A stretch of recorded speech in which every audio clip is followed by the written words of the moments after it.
Since moving to Milwaukee in 1953, the Braves have captured 1 world championship, 2 National League pennants, and millions of fans. Let's analyze the components that have elevated the Braves to their lofty station. Eddie Matthews and Henry Aaron comprise baseball's best 1-2 power punch. Last year, Matthews set a National League record with 30 or more homers in 8 consecutive seasons, while Aaron captured the senior circuit's RBI crown, driving across 126 runs. Aaron, a product of the Braves farm system, is rated by many experts as the greatest wrist hitter in baseball. At 26 years of age, Henry has collected 2 National League batting titles and has become a fixture on postseason all-star teams. Matthews, too, came up through the Braves organization.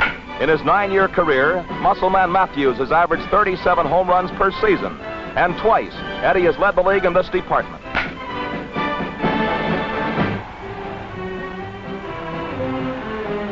Don Newcomb has the misfortune of meeting Milwaukee might head-on. Wes Covington drills a shot that sends Gus Bell scurrying, while Covington pulls up with a double. Jolting Joe Adcock always presents a fearsome figure as he digs in at the plate. Big Nuke hurls his high, hard one, and Adcock connects as only Adcock can. Take out the tape measure, boys.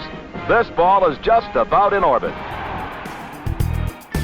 Welcome to Good Seats Still Available, a curious little podcast devoted to exploring what used to be in professional sports. Here's your host, Tim Hanlon. Hello, friends. Welcome back to the showgram. We appreciate your finding us in the world of podcast land. We know it's difficult. You got so many different choices out there, and we are hugely appreciative that you've given us some of your precious listening time this week, and we hope you'll enjoy this week's episode here on Good Seats Still Available. Yes, our curious little journey each and every week into what used to be in professional sports. We're going to go back to baseball, and we're going to go back to a story that will have probably a lot more, many more wrinkles to kind of investigate, but it is one that we haven't touched on, in almost a year and a half, and that's the story of the Braves of baseball during their somewhat quixotic stop over the span of, not even 20 years in Milwaukee. We had a great conversation back in episode 32 with writer and documentarian Bill Pavletic, which we urge you, of course, to listen to either before or after this here episode with our guest this week, Patrick Steele. He, the author of Home of the Braves, The Battle for Baseball in Milwaukee, a book that came out, after our conversation with Bill. It happened, the book came out in, the spring of 2018, so about a year old now, this book. And it is a great excuse for us to go back and kind of revisit some of the things that maybe we didn't get to go deeper on with Bill in our previous episode. And there's a whole lot of intrigue, right? Frankly, the story of how Milwaukee became the destination for the arguably, maybe not so arguably, number 2 baseball team in Boston, the Braves, and understanding the Milwaukee connection, the fact that the Brewers, the minor league version of such, was the minor league AAA affiliate of the Boston Braves, certainly had something to do with it, of course. But, as we get into with our conversation with Patrick Steele, a whole bunch of intrigue. I mean, there were people like Bill Veeck involved that might have gotten this franchise into Milwaukee, having had run that minor league version of what was then known as the Brewers, and being rebuffed, and some of the sort of diaspora that sort of came out of all of that. The reason why Milwaukee, was chosen as places much seemingly sexier, like San Francisco and Los Angeles, beckoned. Obviously, later in the decade, as the Dodgers and the Giants moved 3,000 miles westward from the New York metropolitan area.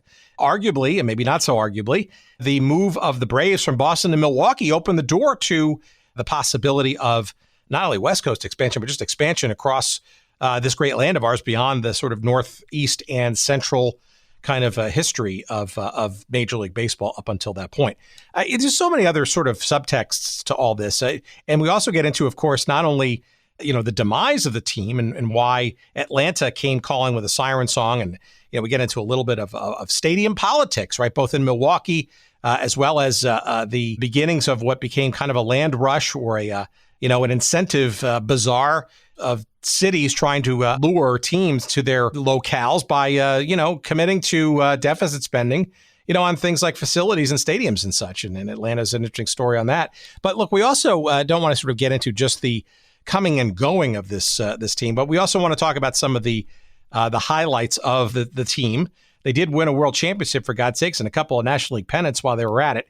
And, they took Milwaukee by storm for a whole bunch of years, I would argue, until 1960 or so, when the denouement kind of began and then ultimately into bolting for Atlanta. But, we get into some of it. I mean, Eddie Matthews and Hank Aaron and Joe Adcock, as you heard in that little clip from reviewing the 1959 season, Warren Spahn and Lou Burdett, Bob Buell. I mean, there's a whole host of characters and, Hall of Fame career folks that burnished and or cemented their careers and their legacies while playing in front of a very passionately rabid fan base in Milwaukee when they were known as the Milwaukee Braves. That's the period of time that we're going to be focused on, 1953 to 1965.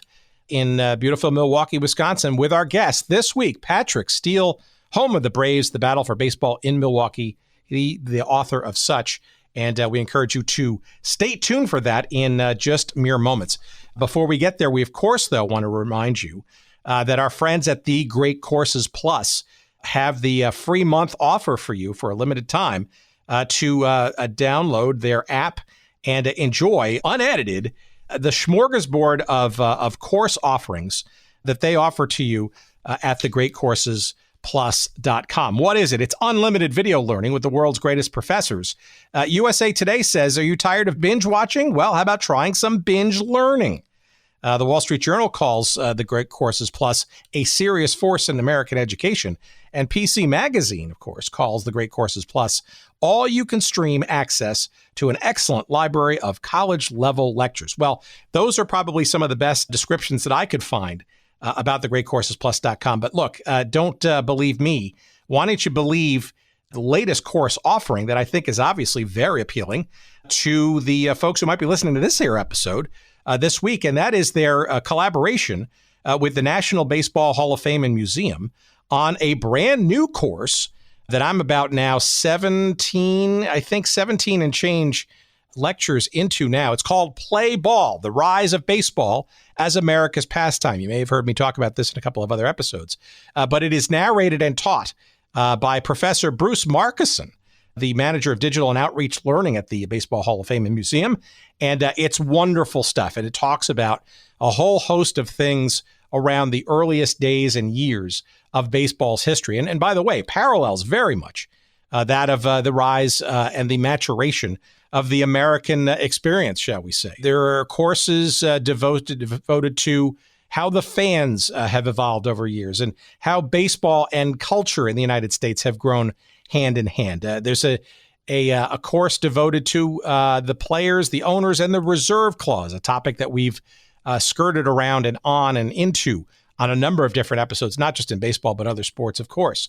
The impact of war on baseball. We've talked about that, numerous wars intersecting with the history of baseball and what that means. How baseballs themselves, the actual physical construct of the ball used over the course of the hundreds now of years of baseball history. All of those, and there's just almost 24 more episodes of this great series, Play Ball, The Rise of Baseball as America's Pastime.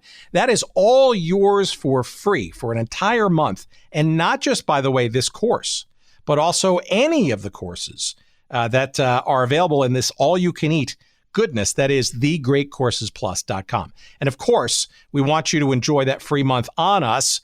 Give it a try. If you don't like it, cancel it, for God's sakes. But I doubt you're going to cancel it that quickly. And for sure, you want to take advantage of that free month to glean and listen to and enjoy and view all the great stuff about this baseball series. It's an online offering. It's also available in app form.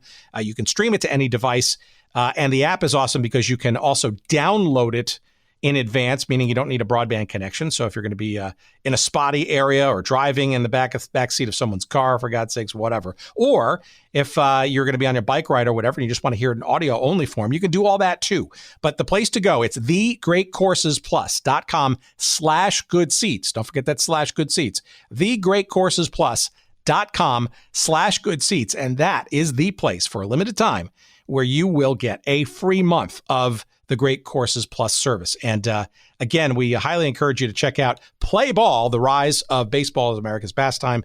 And hopefully you'll also get some interesting exposure to some of their other great stuff at thegreatcoursesplus.com/good seats. And we thank, of course, the Great Courses Plus for their sponsorship of their show. And hopefully this is a kismet for the conversation that we're going to have today around baseball, in particular, the Braves in Milwaukee, that magical period of time.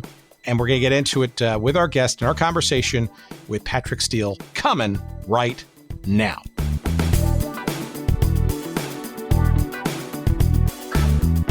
Give our audience a sense of your sort of connection to this story. Was it childhood? Was it something in the academic realm or in the library or some other sort of white hot comet that bumped into your head and said, hey, this Braves story is worth going really deep into?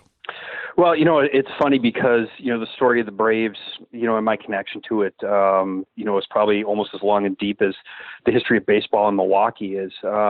Milwaukee's always been a great baseball town. I mean, they had a long heritage of high-end minor league baseball for years. We had a Negro League team, also the Milwaukee Bears. This year is the 75th anniversary of the All-American girls team, the Milwaukee Chicks, winning the pennant.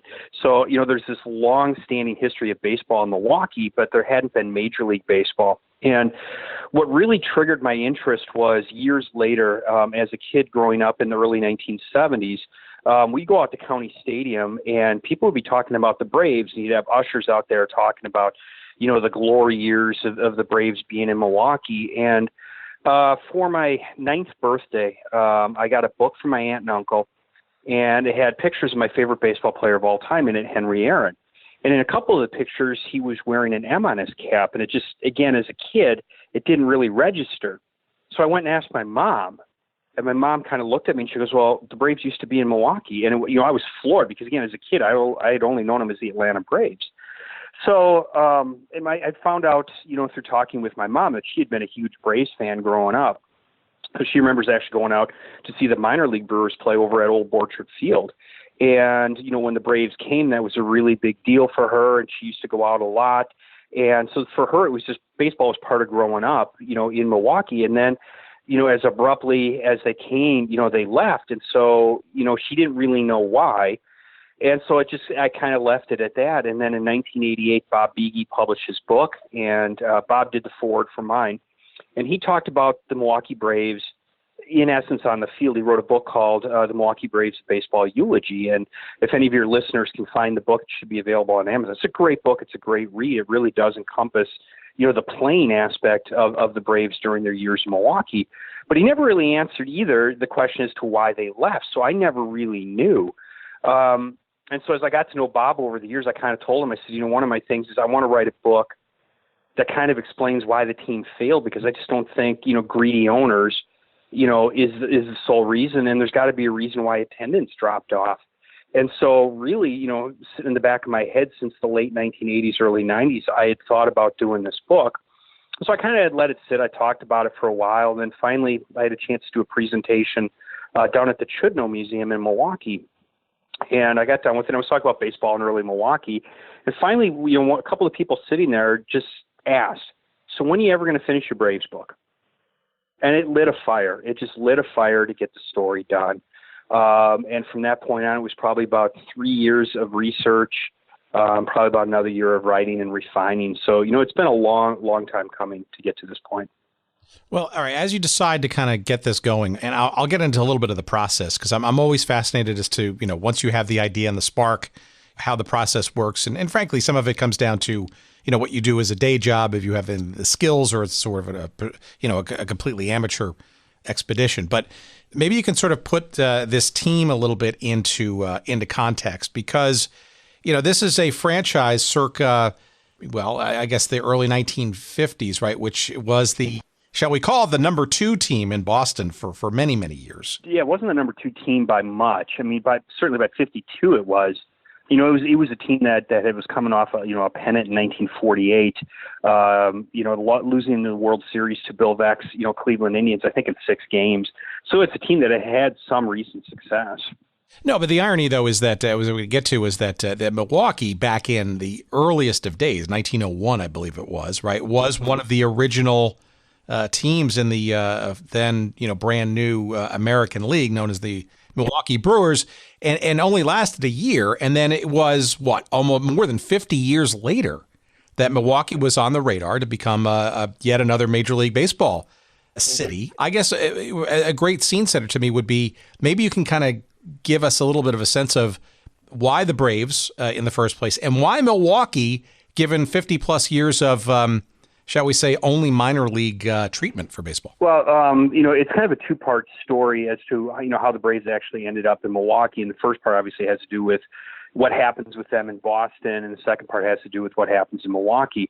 Within Boston, as you suggested before, they'd been kind of the second-tier team.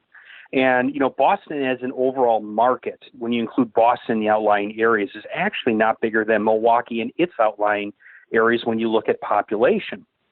And, Boston was trying to, hold 2 teams in support coming into the age of television and, a more expansive radio broadcast. And, both teams actually did struggle. Boston was not the great baseball town then, that it is now. But clearly the Red Sox, we're the number 1 team. But Boston, the Braves, like I said, had gone to the World Series in 48, so they had a history of some success. What brought them to Milwaukee was the new owners that came in and bought the Braves, the 3 little steam shovels, the Perini brothers, in particular Lou. They had bought up a bunch of minor league franchises, and they actually bought up a very successful one in Milwaukee, the Milwaukee Brewers. And they bought it in 46. And so they basically had the team, and they'd actually come and played exhibition games in Milwaukee prior to the team coming in 53. So by having the franchise there, they had the claim to the market. The problem is, because you're within technically the Chicago Cubs 90-mile radius, that the Cubs could theoretically, reject any team that wanted to come, but the Braves were not going to come to play in Borchard Field. The Milwaukee County leadership at the time, there were some visionaries on it, and they'd been trying to build a new stadium. Old Borchard Field was an old wooden ballpark, dated back to the late 1900s, and it was one of those parks that was prone to fires, wind damage, whatever. And it was a really unique looking park, but it was small. It was minor league. And so in the late 40s, there was really this big drive to build a new stadium, and the idea was, we have a successful minor league team here. It's AAA. Let's build it in an appropriate stadium. But behind the scenes, in particular because of Fred Miller, the president of the Miller Brewing Company, he really pushed aggressively to, in essence, make the park major league. So when they put the framework in for County Stadium, publicly it was stated, well, we're going to do this for the Brewers. In fact, actually going into the 53 season, they'd sold season tickets and everything. And behind the scenes, you've got a couple different groups from Milwaukee going out and searching out teams that might want to relocate. One team that actually Milwaukee was in consultation with was the St. Louis Cardinals. And this was just before Audie Bush bought the team. When he realized that the Miller Company might actually buy the Cardinals out of St. Louis, Bush decided to invest and buy the Cardinals, so that stopped that purchase. Well, that's interesting how the 2 beer barons actually were responsible for the shaping the baseball landscape. That's real. Yeah, well, the irony of that is, too, Bill Veck had been the former owner of the Milwaukee Brewers. In fact, he actually, when he got back from World War II, he had sold the club, used the money he made from that, and bought into the Cleveland Indians. But he had been, while he was in Milwaukee, close friends with Fred Miller. And when Miller was actually going to buy the St. Louis Browns, Bill Veck undercut him. And so ultimately when the Braves come, there was still a lot of bad blood between Miller and Veck, because he had always felt that a friend of his had undercut him and stopped him from getting a franchise. Well, meanwhile, as they're pushing the stadium, as they're working behind the scenes to get a team in there, the Boston Braves made a decision following the 48 season to start televising their games. And what you have to understand is it's not like today where almost every house has a television. You're talking the late 40s, early 50s. Televisions are mostly at bars, taverns, those types of places. There are some in homes, but they're not as common as they are now. Yet, attendance at Boston Braves games fell down over 90%. That's 90% between 1948 and 1952. And Lou Perini blamed that all on television.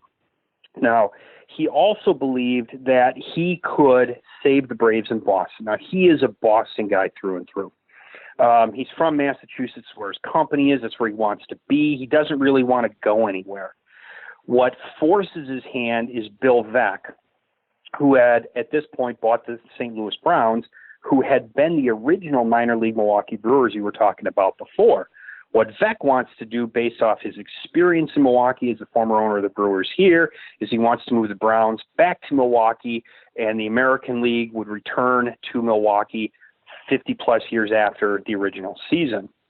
The problem is Lou Perini owns the rights to Milwaukee, and he doesn't want to give them up. So Bill Veeck goes public. And he makes it very clear that the one guy that's standing between Milwaukee getting baseball, Major League Baseball, and not having it at all is Lou Perini. So there's a big push to get Lou Perini to reconsider, to get his team down to, out of Boston down to Milwaukee. The biggest point was in the last season, 1952 in Boston, without anybody knowing the team was even thinking about moving, they drew just over 280,000 for an entire season. That's catastrophic, even by those standards. So he knew he couldn't stay. He'd only sold 420 season tickets for the 1953 season. He hoped to make one more year, maybe turn it around, put some renovations into Braves Field, because he owned the park. Maybe they could make it work. Bill Veeck forces his hand. Perini decides to ask the National League for permission to move his club to Milwaukee.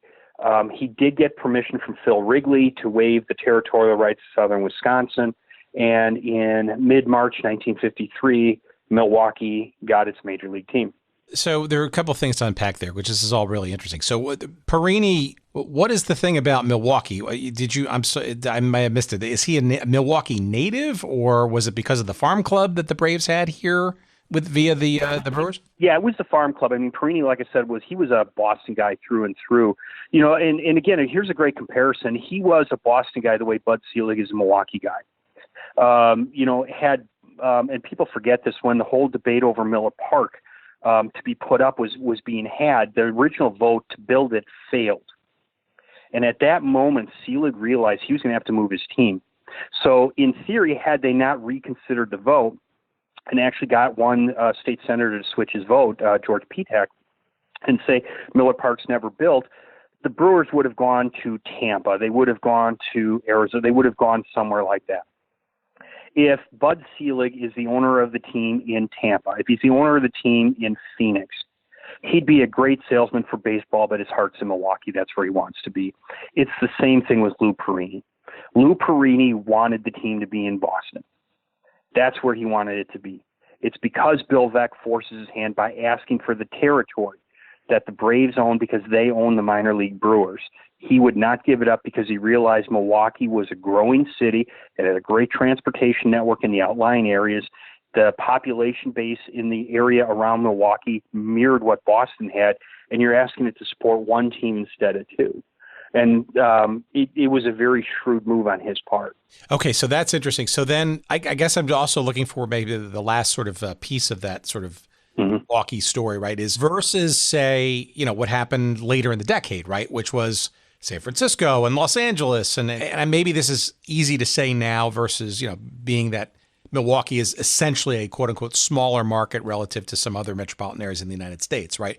But I guess the question really is, in general, why Milwaukee versus, say, I don't know, a raft of other, probably mostly more Western locales, as baseball was maybe starting to begin to scratch the itch of this idea of expansion?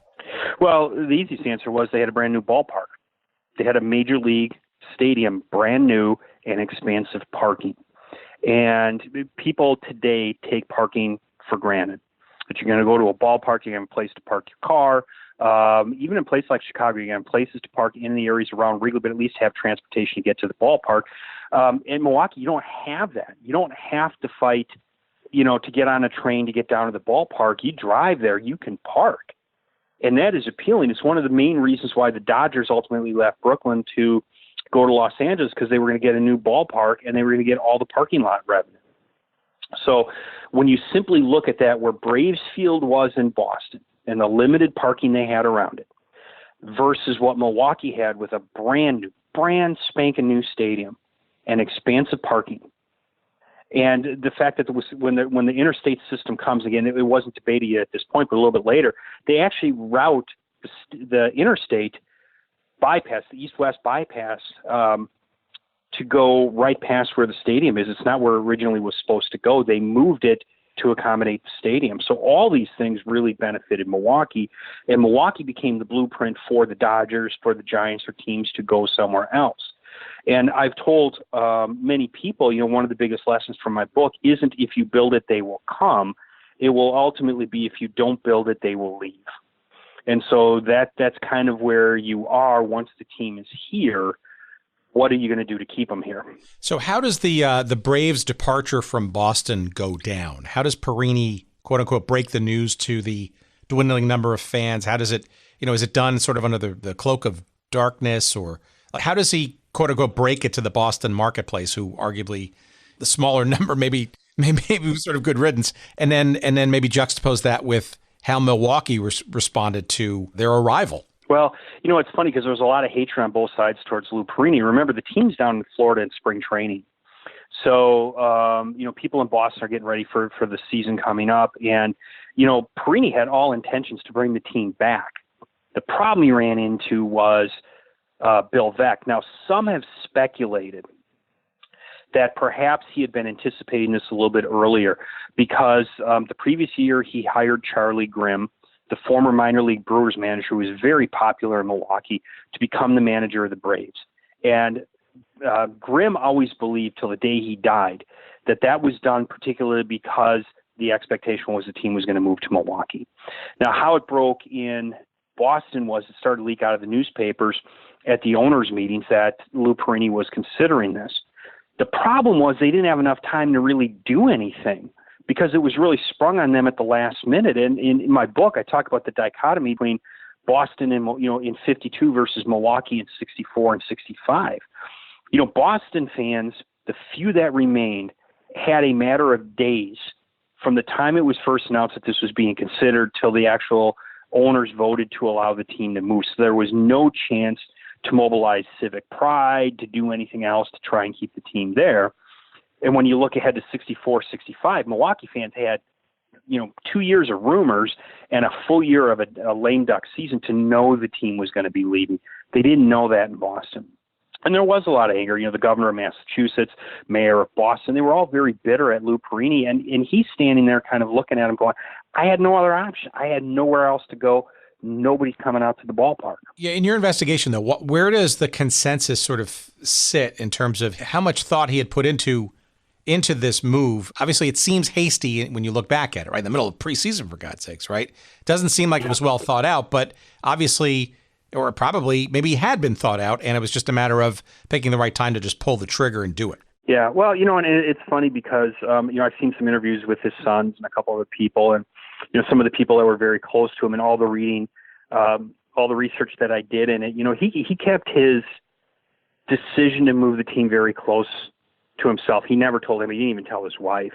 And in fact, actually, during the time in Milwaukee, there were times where he would say, two things that are completely contradictory. And I'll get into that kind of towards the end. But, it was, what was in his head, I don't really know.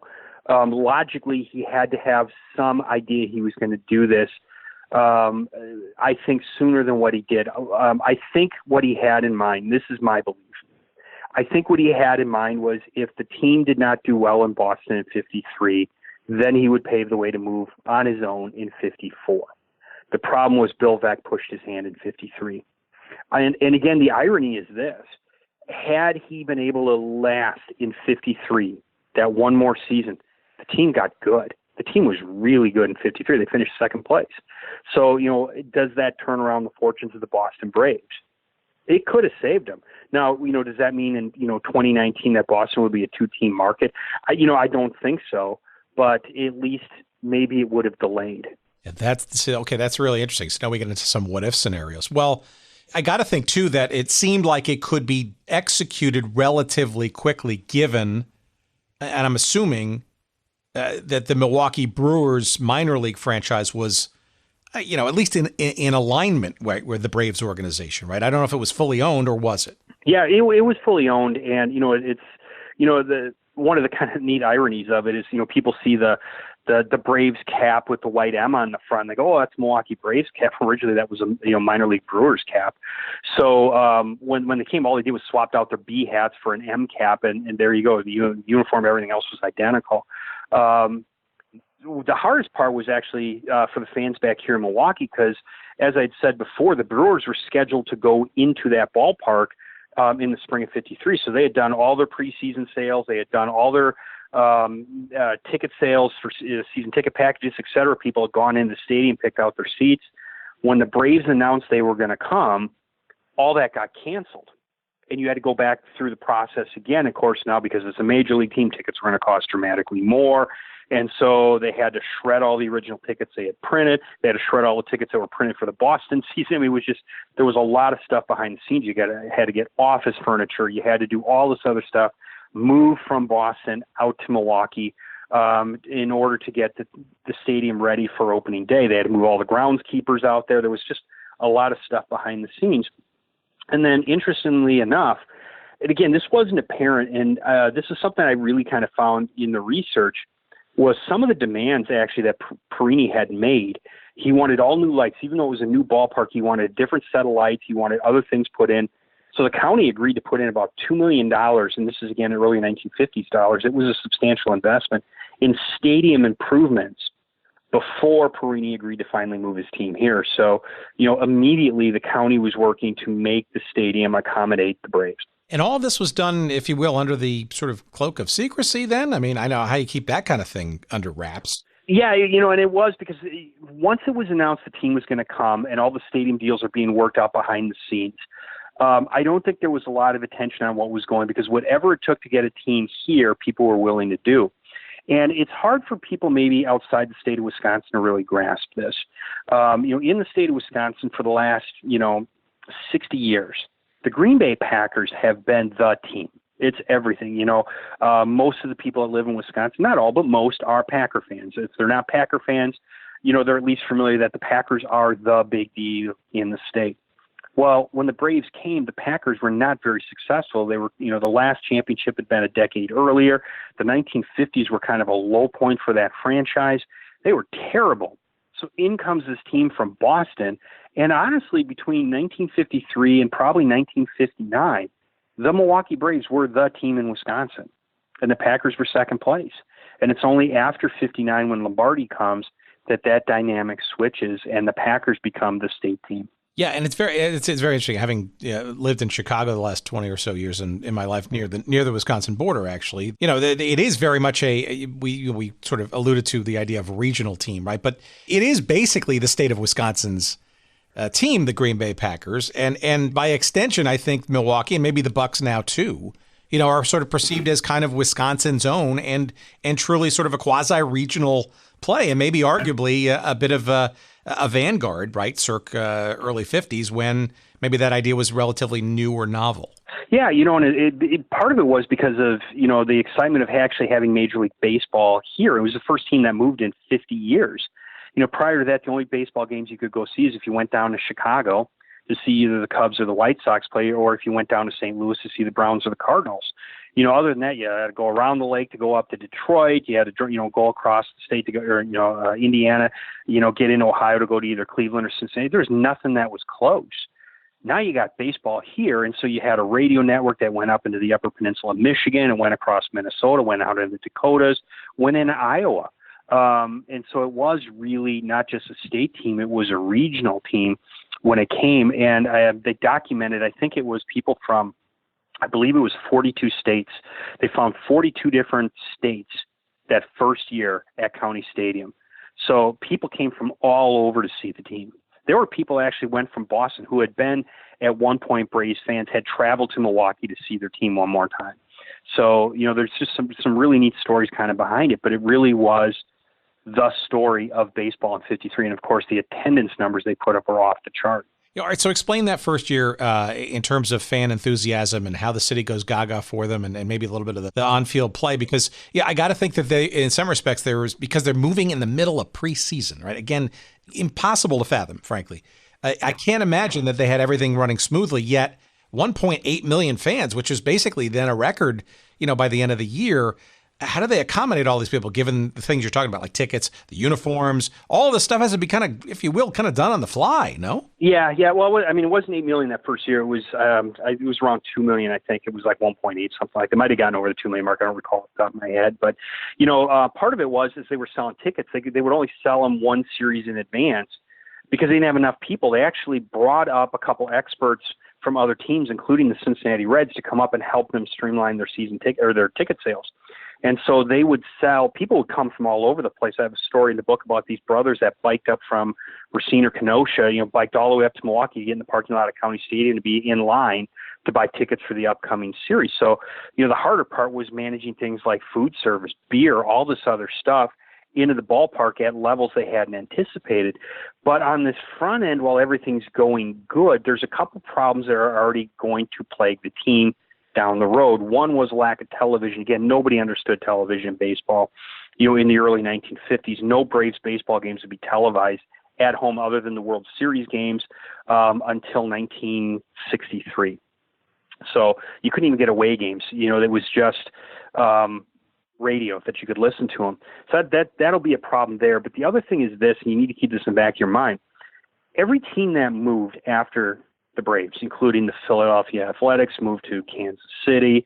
The St. Louis Browns go to Baltimore and become the Orioles, and there's all this movement and upheaval.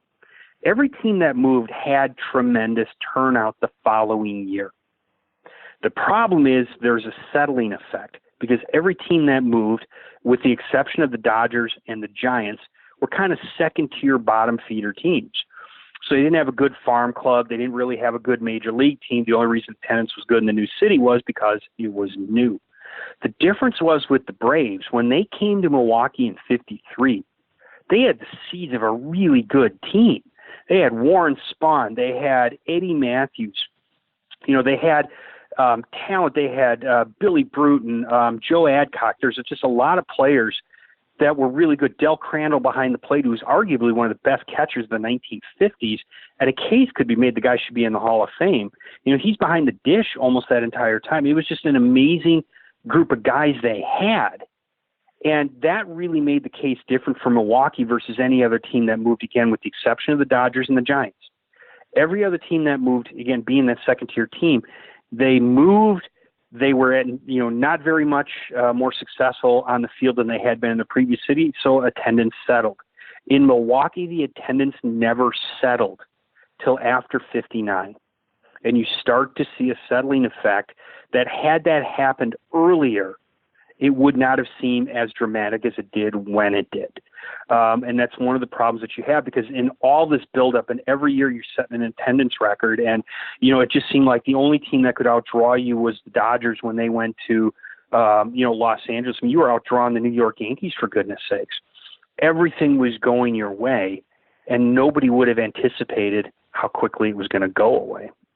So that dispels the cynic's view that this brand new spanking Milwaukee County Stadium, which interestingly had been built with at least some capacity in mind. I find it hard to believe that the minor league Brewers would have filled the stands, but there is also that new stadium effect too, right? But you're arguing that there's a quality team besides the stadium. Yeah, quality team is a huge part of it. And again, County Stadium was built and it ultimately expanded on it. I mean, if you look at the footprint towards the end, and I spent as much time at County Stadium as almost anybody. I mean, I grew up, went to a lot of games. I'm one of the few people that I liked it, but I never was nostalgic for it. I mean, let's be honest, it's not Fenway Park, it's not Wrigley Field, it's not Tiger Stadium.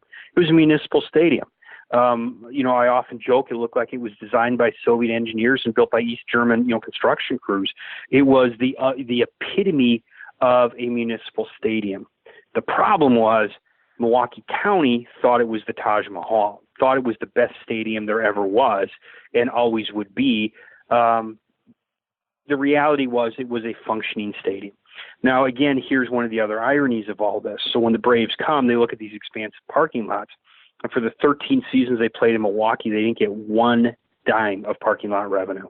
It all went to the county. Well, that very interesting. Well, but, at some point, though, right, I mean, the county's got to pay for infrastructure and all that kind of stuff, right? I mean, in many respects, the stadium was built on the come, right? In that, a minor league, how big would a minor league franchise, even it being, somewhat regional and whatnot, it's not major league status. So, I got to think that the county's got to figure out a way to balance the books, so to speak. My gosh, would you think if they could have had that revenue, right? Well, oh boy. Yeah, and that was the hardest part, I think, overall for this. Because I get it, and I talk about this in the book. I get both sides. The county doesn't want to look like they're subsidizing baseball. They had gone to the taxpayers in Milwaukee County and said, hey, we want to build a municipal stadium. Now, again, what people don't remember is it wasn't just the stadium they built. They built Milwaukee County Stadium.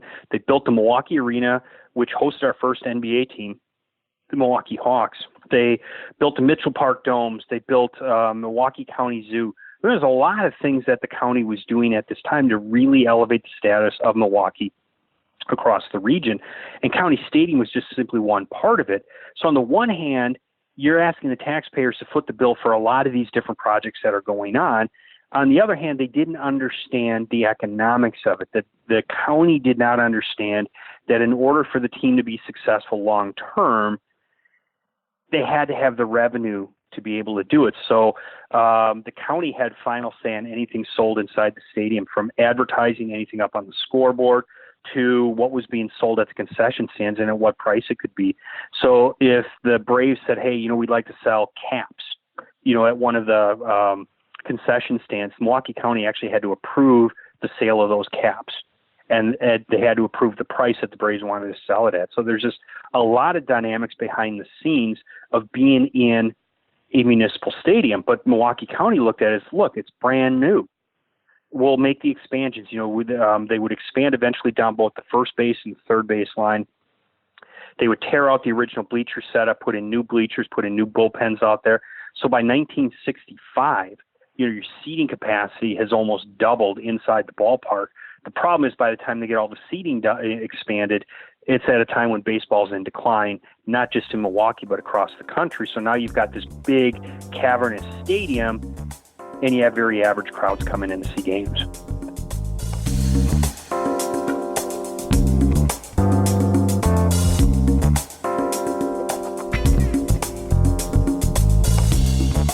All right, time to pay a couple of bills around here. We welcome with open arms our friends at the Great Courses Plus.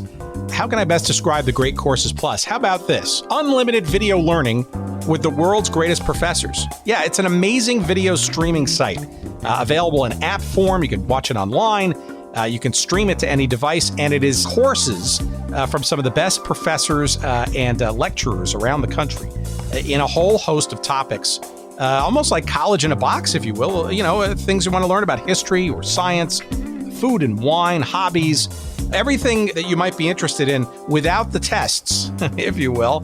There's no grading whatsoever, but some amazing coursework, including their first real deep dive into the realm of sports, which I think will be especially interesting to our listeners.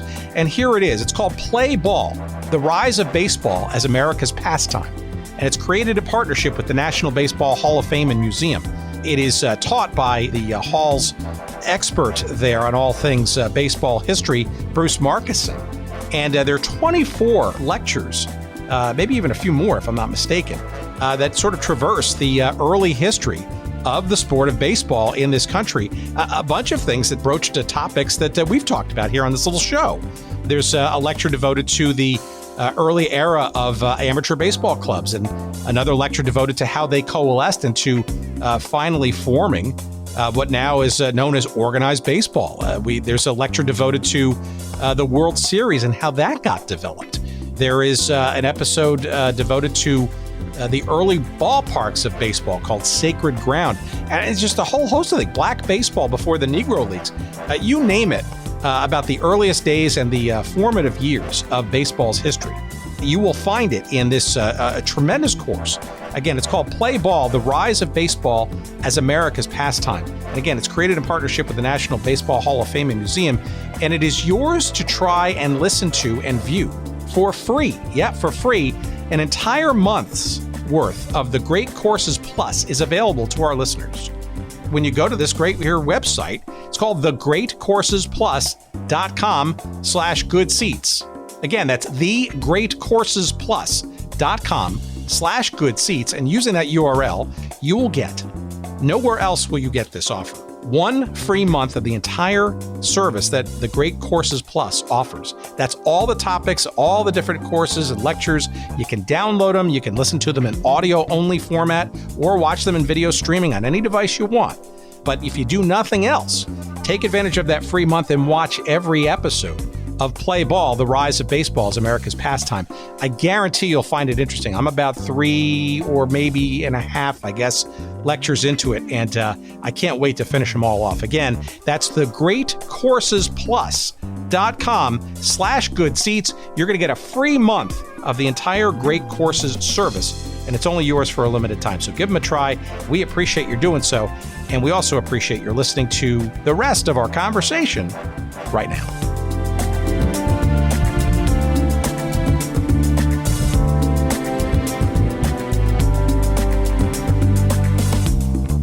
Let's talk about their arrival in Milwaukee, because I got to think Boston fans, or the small number of fans, had to be kind of just peeved, right, at the fact that literally, almost storybook fashion, right? The minute they show up in Milwaukee, not only are they competitive, but they are just, everything seems to go right in gangbusters fashion, despite maybe some of the odds against it. Yeah, it is. And again, like I said, it was really odd because it was the only team that had that happen to them. Every other team that moved settled back into some level of mediocrity. It's why the Athletics were never successful in Kansas City.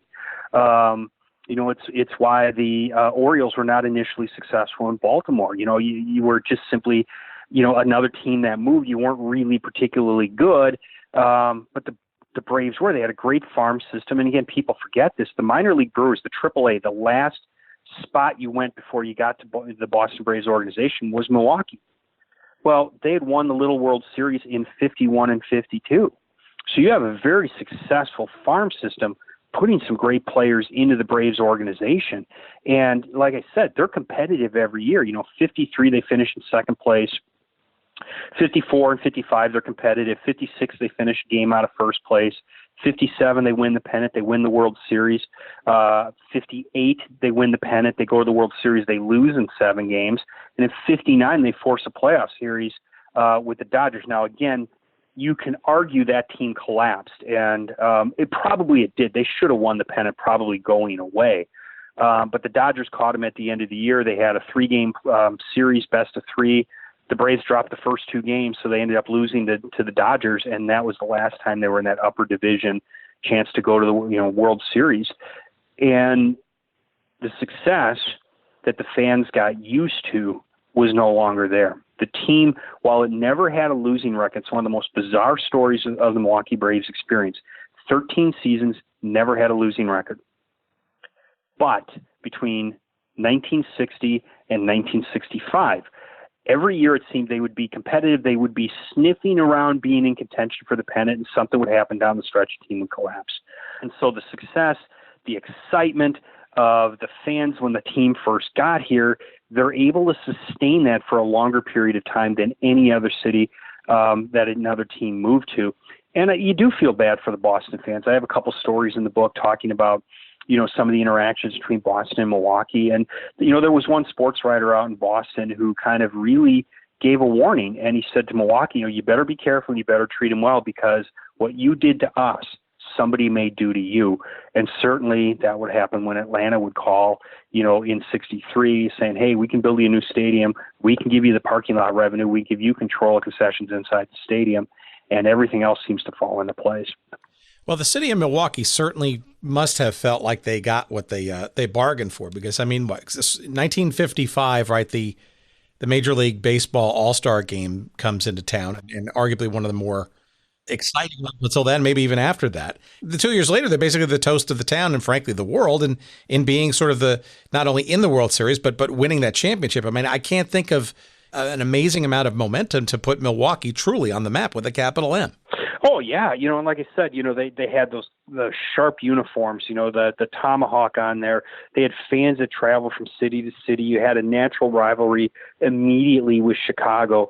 You had a competitive team, with the Cardinals, and a good rivalry between, Miller Brewing in Milwaukee and, Anheuser-Busch down in St. Louis. I mean, there was a lot of things that really made the team successful on the front end. And, the problem is, like anything, it doesn't stay. It doesn't last. There's that narrow window of time where everything seems to go your way.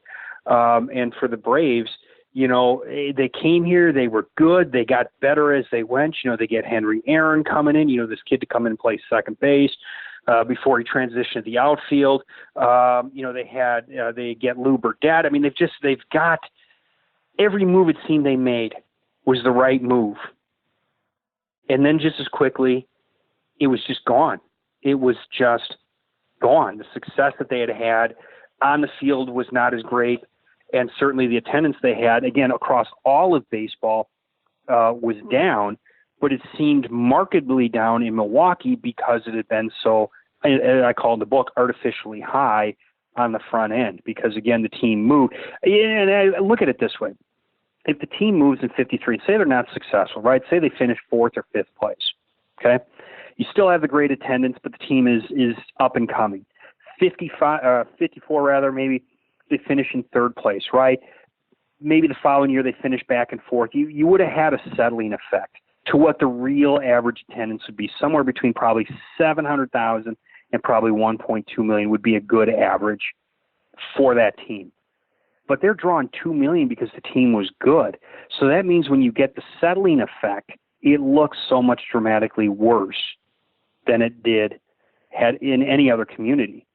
And it was just simply the number settled down to where average was going to be. It feels to me that Milwaukee and by extension the state of Wisconsin, almost especially in the 55 and 56, and then obviously in 57 getting to the World Series, embraced being you use a term, and I'm sure it was more generally used as well. It's not just your term, as these sort of perceived bush leaguers, right? It's a relatively small market, right? It's almost like an emblem of pride. It's like, hey, we can play, and boy, not only can we just play, we just might even win the whole darn thing.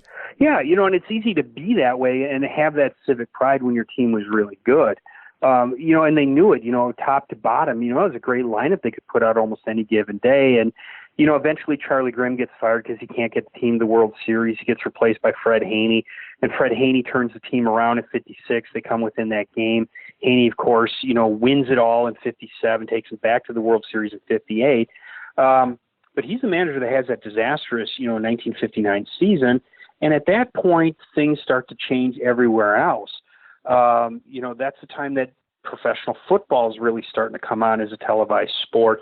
And people are really starting to transition love for baseball to football. And by the early 1960s, more Americans say they like football than baseball. Well, think about this. Think of any other area that had professional football. Was there any place bigger than Wisconsin in the 1960s? You got Lombardi. You got the Lombardi Packers. You got the Glories. You got everything else going on. And so attention in the newspapers, attention among the fans began a transition from baseball to football. And there's a very clear understanding of this. And I talk about this also in the book. There is an understanding that it's easier to follow a team, to generate crowds, if your team goes from 6th place to 3rd rather than goes from 1st to 3rd. So when the Braves start to decline in wins and the Packers start to take off, it's natural fan attendance, fan interest, newspaper interest is going to transition from what had been the big story to what is now becoming the story.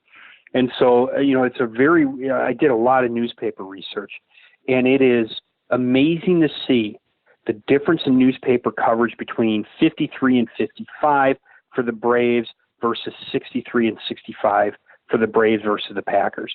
I mean, in those early 50 years, there's some coverage of the Packers, particularly when they're in season, but not a lot. By the time you get in the 1960s, even when the Braves are playing, there's a ton of Packers coverage. And the new owners, when they come in at the end of 1962, they're very aware of that as well, that they are, in essence, in a second-tier spot compared to the Green Bay Packers, who, of course, also played some games at Milwaukee County Stadium.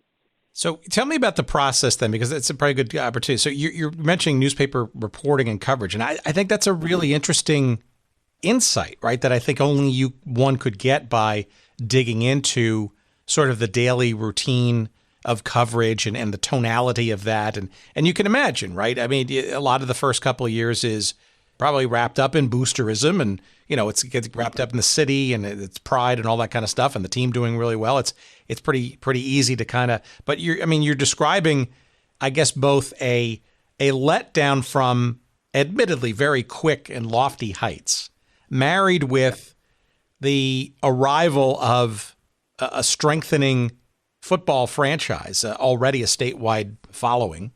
How do you sort of discern that? Is it columns? Is it just the way the teams are covered?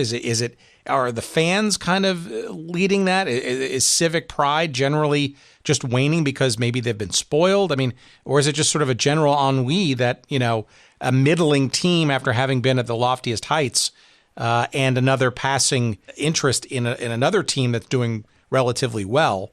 I mean, is it just all conspiring, much like perhaps their success conspired in the very beginning? Yeah, you know, I think it's kind of a combination of all those things. I mean, certainly when you look at the newspapers, you know, the amount of columns dedicated, you know, to covering the Packers goes up dramatically, and the flip side, it goes down dramatically on the Braves. I mean, it even got to the point in 63 and 64, local papers didn't even send a reporter to cover the World Series. So, you know, clearly the interest in baseball was very, very down. It was one of the criticisms the team leveled at Milwaukee at the media coverage was, you know, you bailed on us. You went and covered football. You did all this other stuff. You couldn't even basically, you know, send reporters down to cover spring training like you used to. Well, part of it was the dynamics of coverage was changing. You know, and this was happening all across baseball. It wasn't just with Milwaukee, but it just seemed to be so dramatically worse. Now, again, you can paint out a scenario. Okay, so what if Lombardi doesn't come? What if the Packers aren't successful? Are the Braves potentially still here? I don't know. I don't think so. But, you know, that dynamic certainly would have been different. I don't think you would have seen the dramatic flood of interest going from the Braves to the Packers as quickly as it did. But there's a lot of, you know, fan interest drives all of this. You know, what are they? They're going to buy the papers that cover the things that the fans want. What do the fans want? The fans wanted, by the early 60s, they wanted Packers coverage. They weren't as interested in baseball, and it's that next generational thing, and that was probably the hardest part for me going through this, was to kind of see this. And I've told everybody, you know, that's asked, you know, when I wrote the book, rather, as I went through all the research, I kind of became sympathetic to the Braves' position, because I started to understand what was going on from their perspective. It wasn't just a bunch of greedy owners. There's a lot of things that seem to stack up against them. You know, media coverage is starting to shift somewhere else. And it's not that it was attacking them, it just simply was going somewhere else. They were far more critical of the Braves organization because they were making trades. They weren't getting much in return. They hired managers that were not very popular in Milwaukee, or frankly very successful. And of course, when you get critical, you know, editorials, you get critical letters, you know, to the editor, all this other stuff, it starts to combine in the minds of the ownership that the community and the media has kind of turned on us. And certainly there may have been a level of truth to that. You pair that up then with declining attendance, and you start to think, well, maybe Milwaukee isn't the best place for us.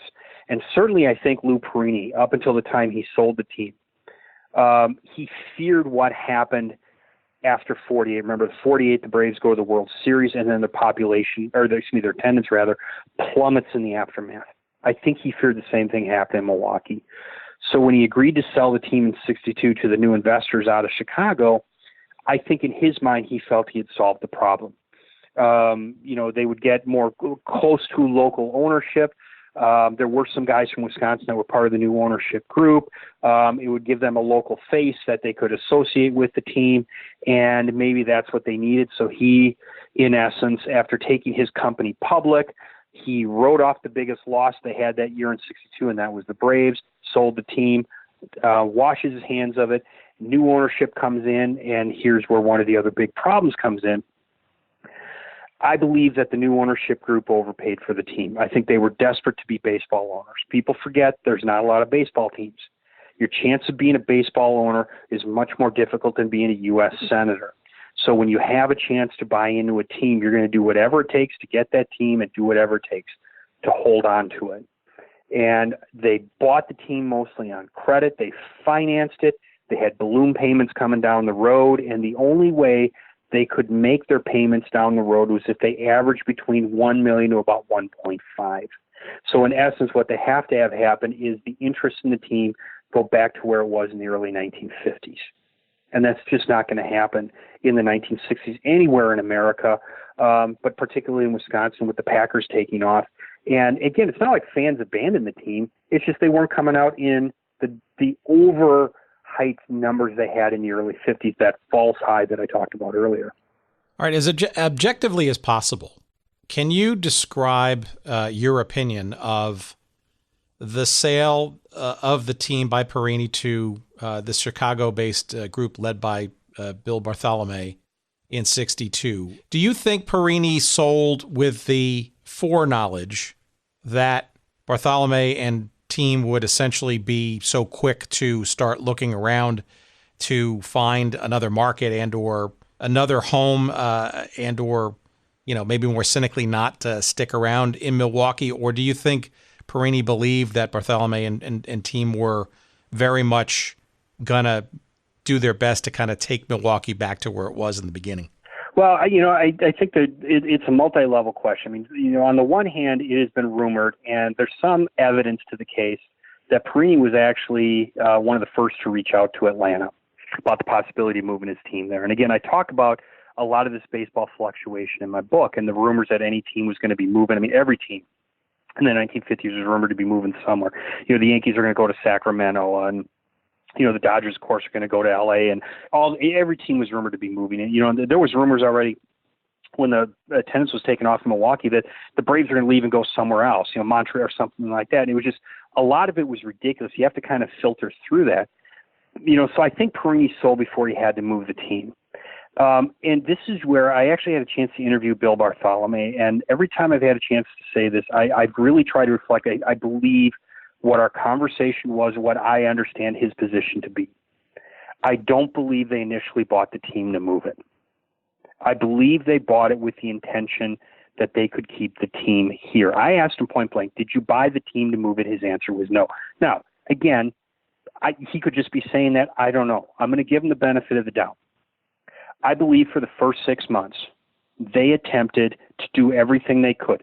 They sold stock in the team. They put Vince Lombardi on the board of directors. There's all this stuff that they did to try and bring in local investors to help alleviate the debt load they were carrying, to get people to get their kids out to the ballpark. There's a lot of things that they did, but it didn't work. The attendance fell off. In fact, 1963 was the worst year of attendance in Milwaukee outside of the lame duck year of '65. So they did all of this stuff, and it became very apparent that they were not even going to get close to drawing $1 million. And remember, they need to draw probably closer, to 1.2 to 1.5 million to really, break even with a little bit of a profit coming out of the year. And what do you do with your profits? That's where you're hiring scouts, you're paying for maintenance down at your minor league facilities. I mean, there's a lot of stuff that you need to do with that money. And it became apparent they're not going to get it in Milwaukee. And that's when Atlanta came calling. And part of Atlanta's deal was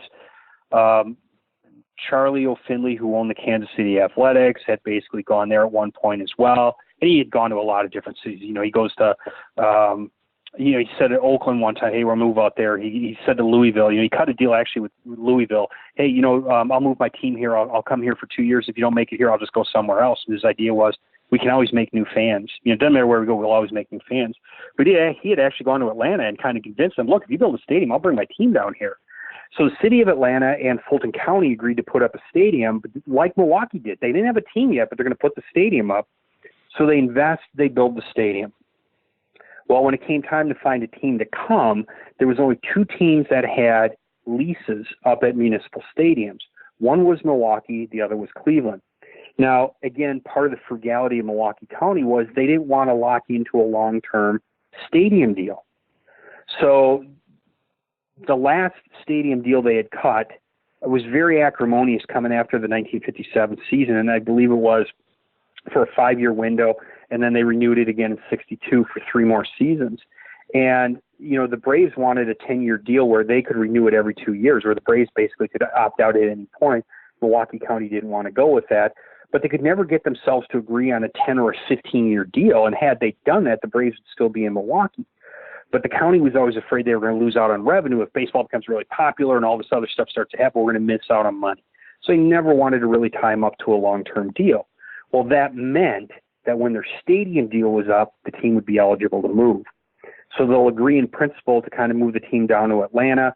The ownership group believed that a stadium lease was like a player contract. You can sign a player for, 4 years, and you can cut them at any given point. Now, again, obviously with baseball today, all these contracts are guaranteed.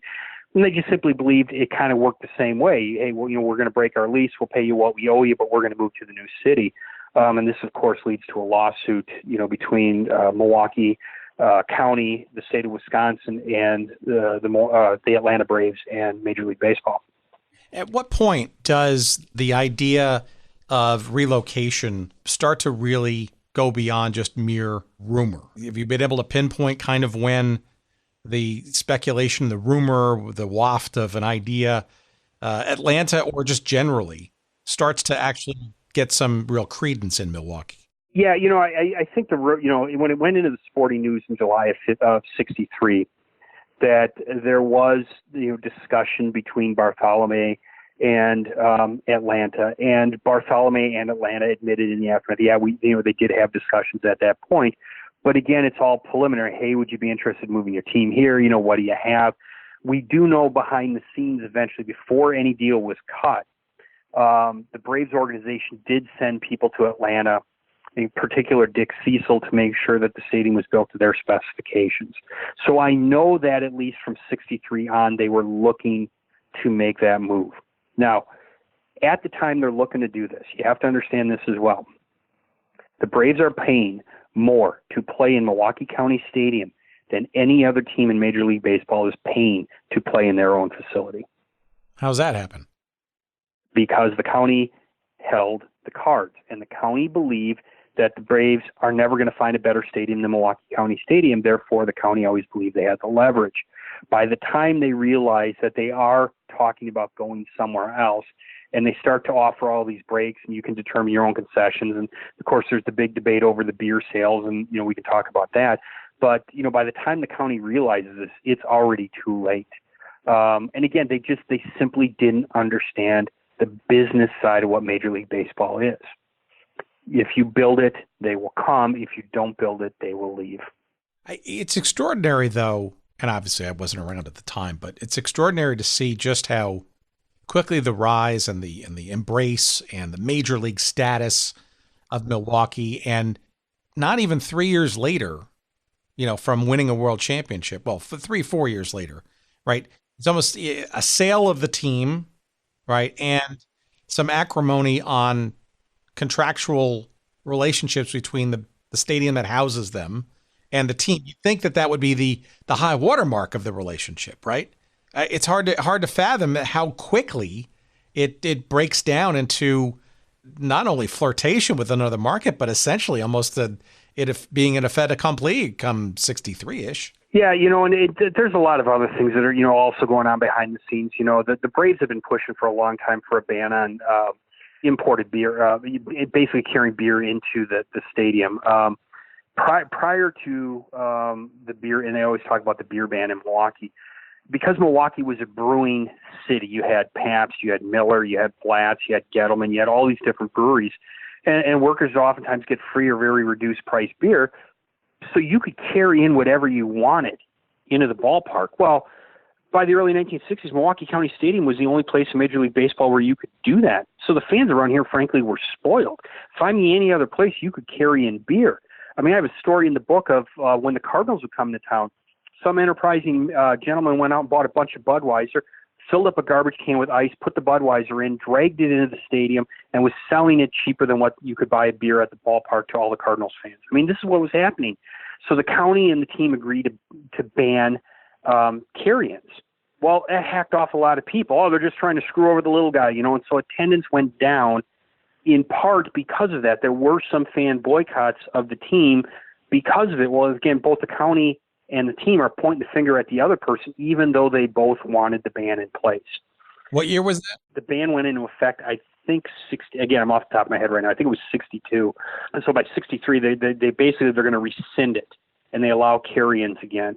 And when the team announced in October of 64 that they were going to leave, that's when the county voted. One of the last things they did in forcing the team to stay in Milwaukee at County Stadium was they put the beer ban back in place. And so they were trying to do whatever they could to screw over that Braves organization in that last year they were here.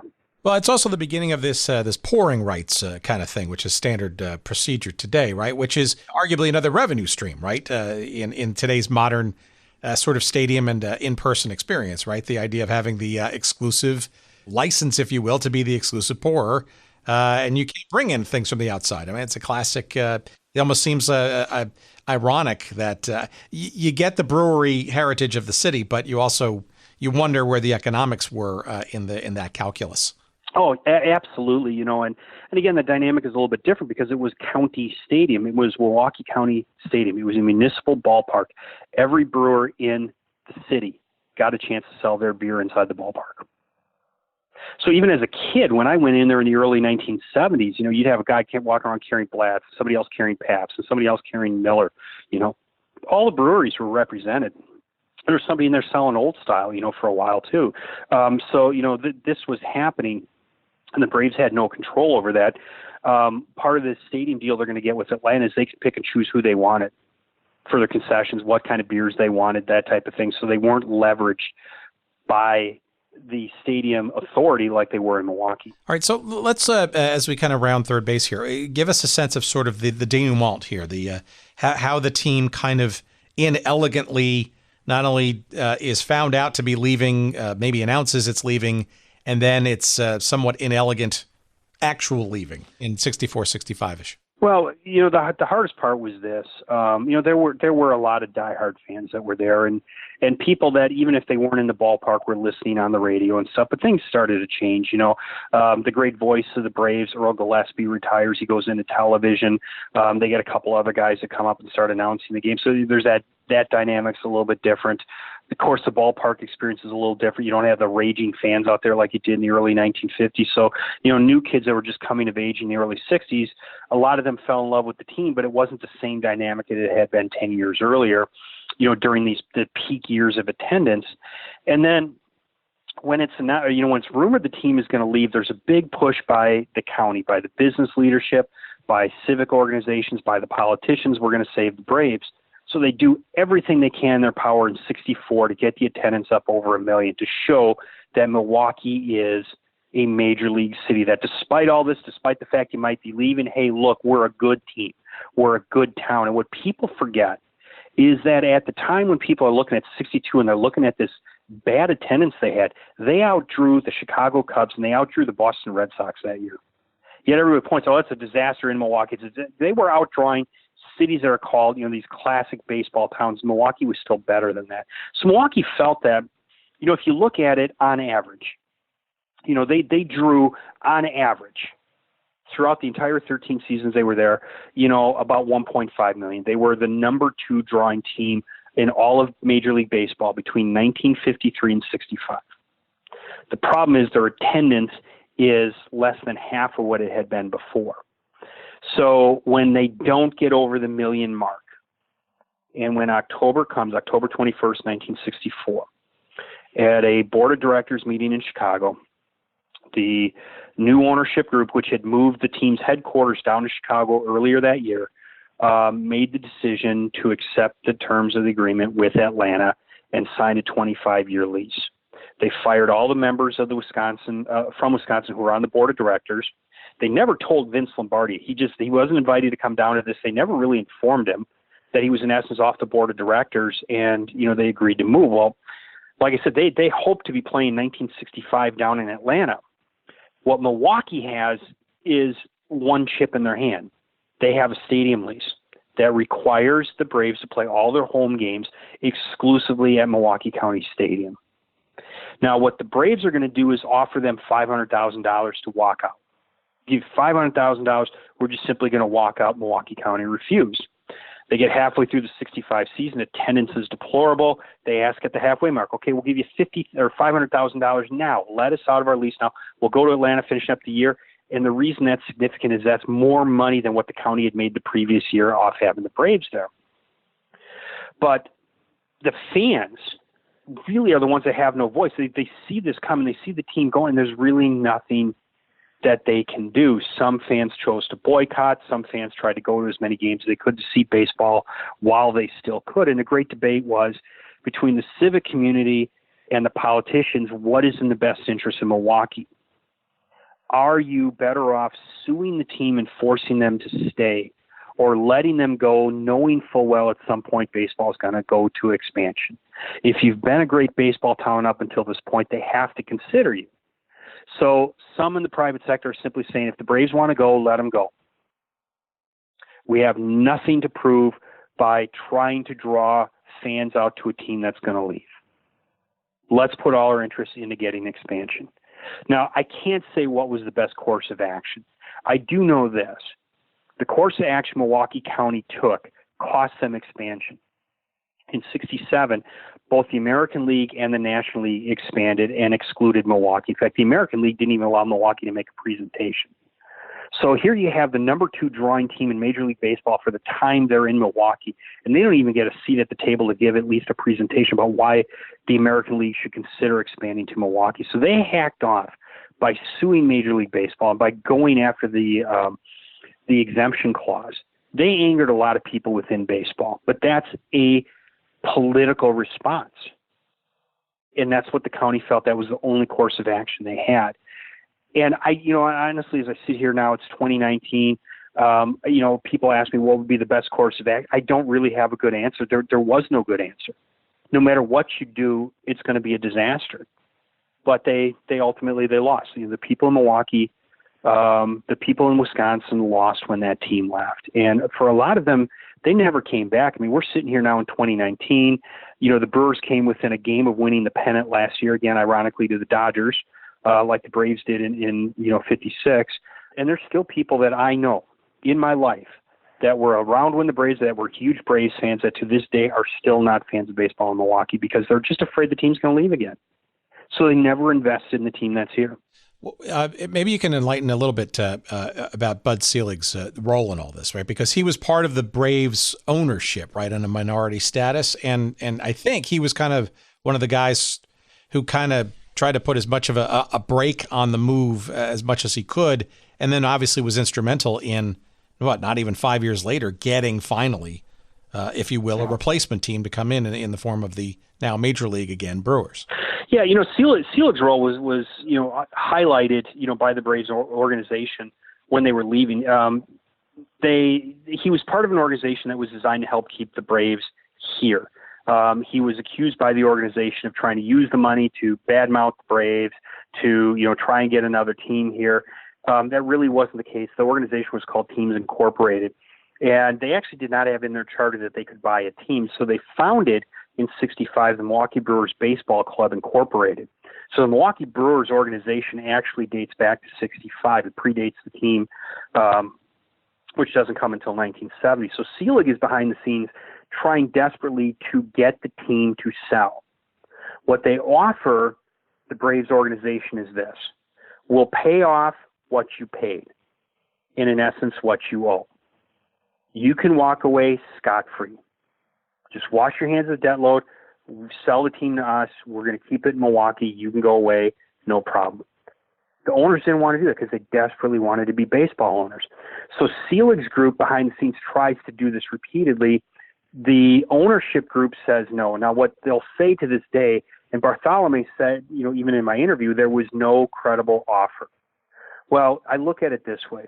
If you have an asset that you have no intention of selling, and somebody says, I'll buy that from you, is that a legitimate offer? Depends upon if you're considering selling it or not.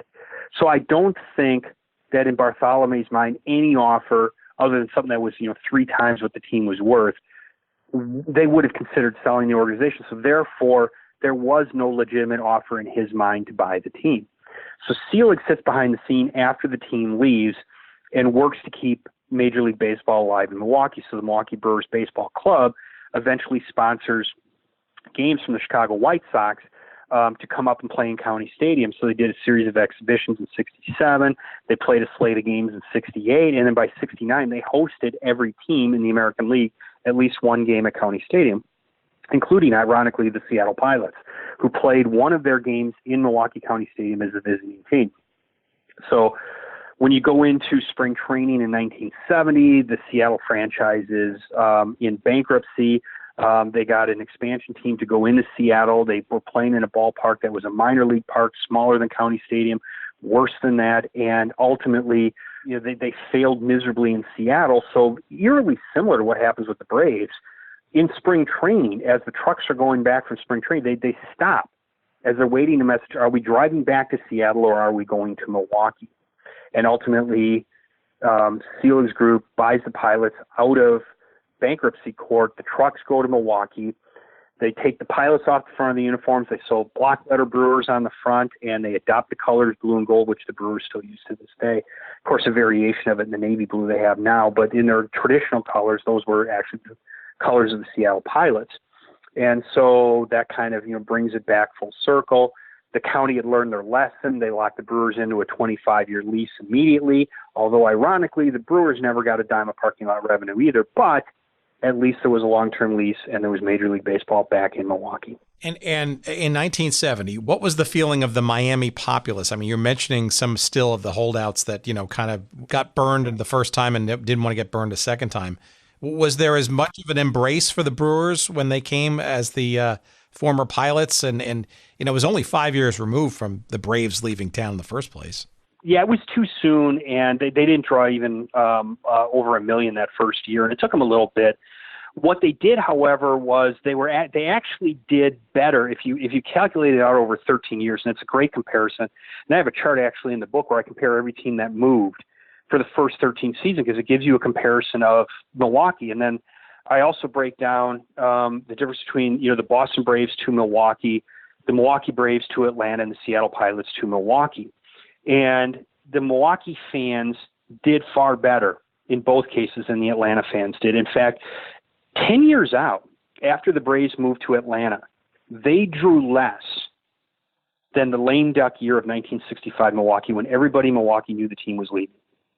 So, everybody's pointing at this. And in fact, in the first 20 years that the Milwaukee Brewers existed, they outdrew the Atlanta Braves 18 of those 20 years. But the argument was, look, the Braves could play in front of an empty stadium and still make more revenue than the Brewers because they got a 7-state television network. They had a multi-state radio network. They had Coca-Cola based right in Atlanta. They're pumping in money that just simply the local community in Wisconsin could not match. And so the Braves make more money playing in an empty stadium than the Brewers did playing in a full stadium. So, it's not necessarily apples to apples, but I tried to dispel this idea that Milwaukee was a bad baseball town because it clearly wasn't. It clearly wasn't. Yeah, I mean, look, I do sense this because, and of all the teams, we've been doing this for 2.5 years and various teams and leagues and stuff. And to me, it almost feels a little like a bit of an anomaly, right? Because you're talking about a relatively short period of time where this team was in Milwaukee. And you could make the argument that the success of the team, both you mentioned it in terms of on the field, never having had a losing season and drawing exceedingly well, especially in those first, say, 6 to 8 years. It almost feels to me like it was a strong concentration of success that didn't last all that long and strangely left maybe sooner against, take the Senators in Washington. I mean, there are a lot of teams that just go on for decades, right, in averageness. Yeah, it was kind of, and I hate to use the words, perfect storm, but, it kind of was. You had, I'll argue, some level of mismanagement by the county. You had a Braves organization that, qualitatively for the players was in decline. You had soaring costs of baseball at a time baseball interest is going down. You have the rise of the Packers in the state of Wisconsin. So you have all of these dynamics starting to come together at a time when what you simply needed was attendance. Attendance saves the team. Then you throw in, in 61, the Twins come into Minnesota. There's all this other stuff that goes on. And 10 years earlier, had the team moved 10 years earlier, they're probably still here. Had the team come 10 years later, they're probably still here. It's that one window in time where everything seemed to go against the Braves being in Wisconsin. And it is what it is. Hey, even if their stadium lease was 2 years longer, say their stadium lease takes them to 67, it would probably be the Atlanta Indians, because it came down to Cleveland and Milwaukee, and the Braves ownership group is the one that cuts the deal. So, it's kind of that perfect storm of just everything going wrong for the Braves being here in Milwaukee.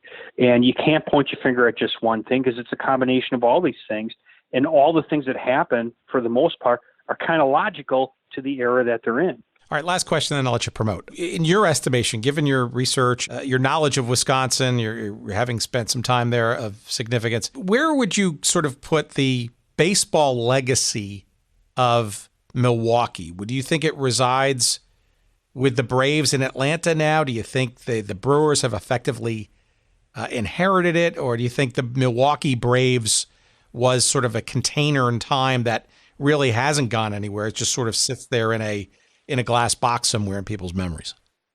I think it's the latter. I think it just sits there. I mean, the Brewers have done some to embrace it. I mean, they've actually done, when they first went in the National League, they would do things when the Braves came to town to kind of remind people of when the Braves used to be here.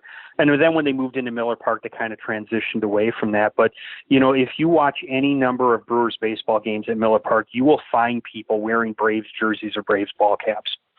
When the Atlanta Braves come to town, you will see Milwaukee fans wearing Brewers jerseys and Milwaukee Braves caps. So there's still kind of that chip on the shoulder in the community that the team left. But and I kind of talk about it in the book this way. Maybe the one benefit to them leaving is when you close your eyes, you can imagine them still in those beautiful white uniforms with the tomahawk across the top, the navy caps and the red bills and that gorgeous white M on the front. And it really summed up all that was good with baseball in Milwaukee.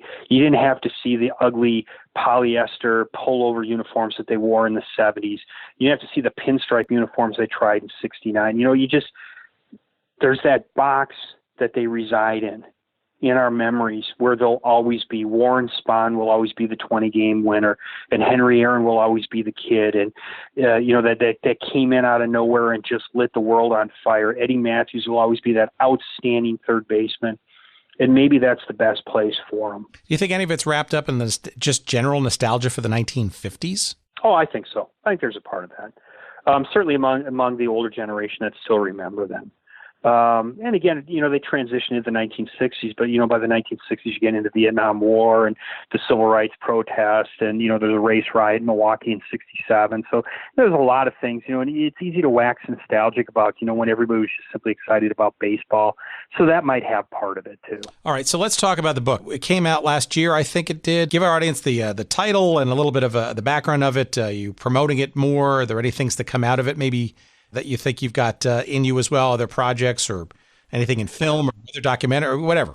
Yeah, I'm hoping at some point, to maybe talk to a couple filmmakers about it, because I think there's a story here to be told. Of course, the title of the book is Home of the Braves, The Battle for Baseball in Milwaukee. And, the natural follow-up is to cover kind of the story of what happens from the federal court case up until the time the Brewers actually come. So I'm doing some research there and deciding whether or not there's enough of a story there to tell. And I think there might be, I don't know.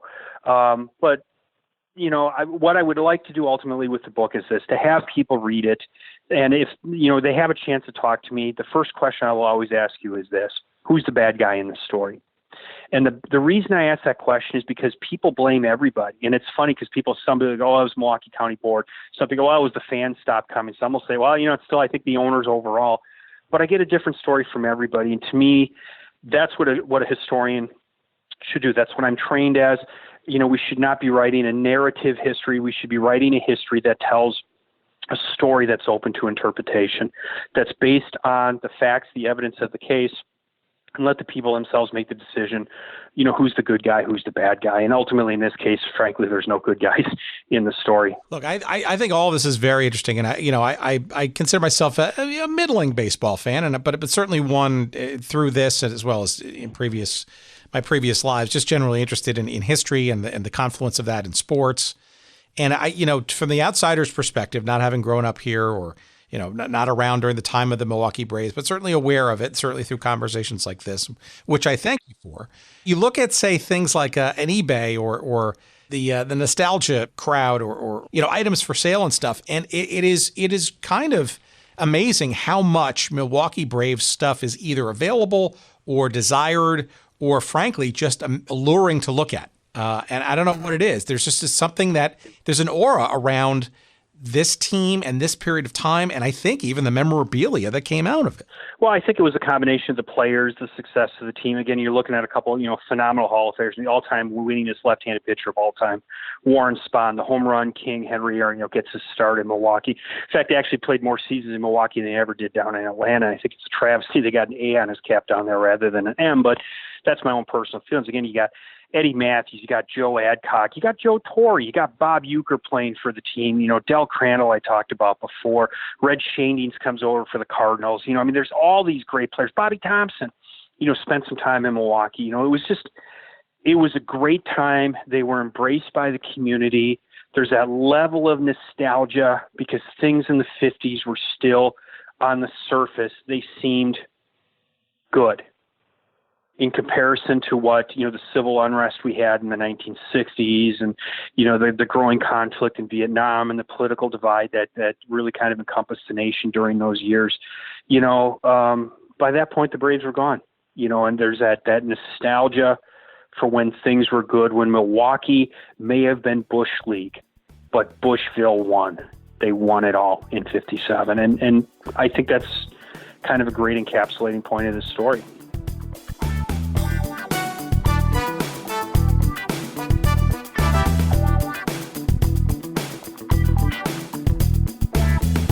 Well, there you have it, friends. Our second exploration, deep dive into the Milwaukee Braves of the 1950s and early 1960s. Patrick Steele, thank you so much for being part of our little journey into sports history and pop culture. The book that Patrick wrote is, again, called Home of the Braves, The Battle for Baseball in Milwaukee.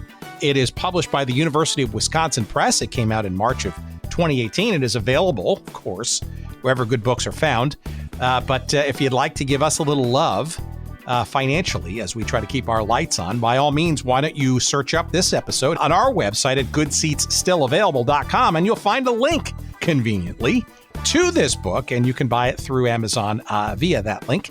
Give us a couple of shekels of referential love, and Patrick, of course, will enjoy the fact that yet another book has been sold to keep his lights on as well, although I'm sure he's doing just fine as a professor up in Wisconsin.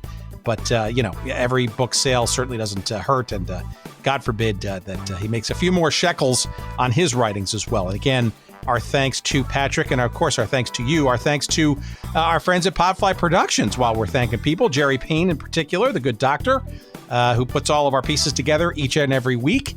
We don't know why he does. Well, he's got some financial incentive to do so, let's be honest. But, if he could be doing other things, I'm sure he would be. But despite all that, we thank him profusely for helping us putting our show together. And you can find out more about Podfly and their services at podfly.net. And again, don't forget goodseatsstillavailable.com. That's the place to go for all of our goodness and updates and stuff. You find all of our episodes there. You'll find our social feeds on Twitter. You'll find us at Good Seats Still. You'll find us on Instagram at Good Seats Still Available. You will find a link to our Facebook page devoted to us. All of that stuff. You can sign up for our newsletter each and every week. We try to tip you off on what the episode's going to be in the coming days. And of course, you can send us email either directly at hello@goodseatsstillavailable.com or just through the link that's on said website. All right, I'm done for this week, and we leave you with a little ditty from 1966, I believe it is. Let's double check that. Yes. And it is by the great Frankie Yankovic.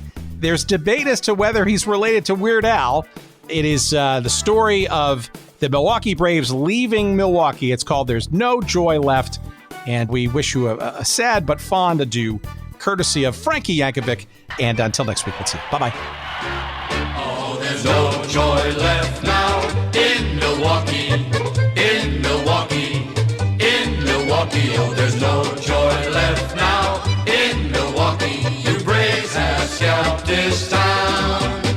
In 1954, when you first came to town, you won Milwaukee's heart. We paraded you around. In 1957, the series you did win, and the town was in a spin. Oh, there's no joy left now in Milwaukee, in Milwaukee, in Milwaukee. Oh, there's no joy left now in Milwaukee. You Braves have scalped this town. Our romance didn't last, 'cause we found out one day you wanted to get out. You started into stray.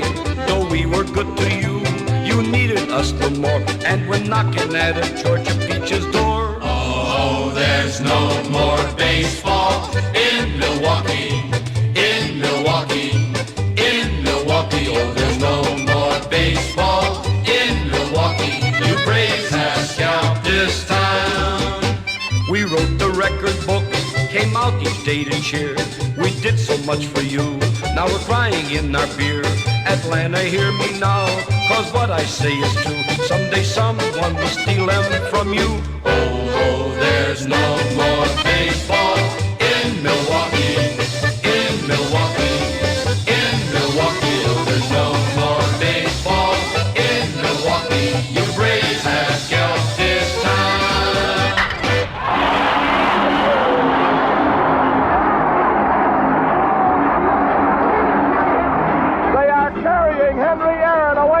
Plate. He just hit a home run over the center field fence. We did it. That's the league champions.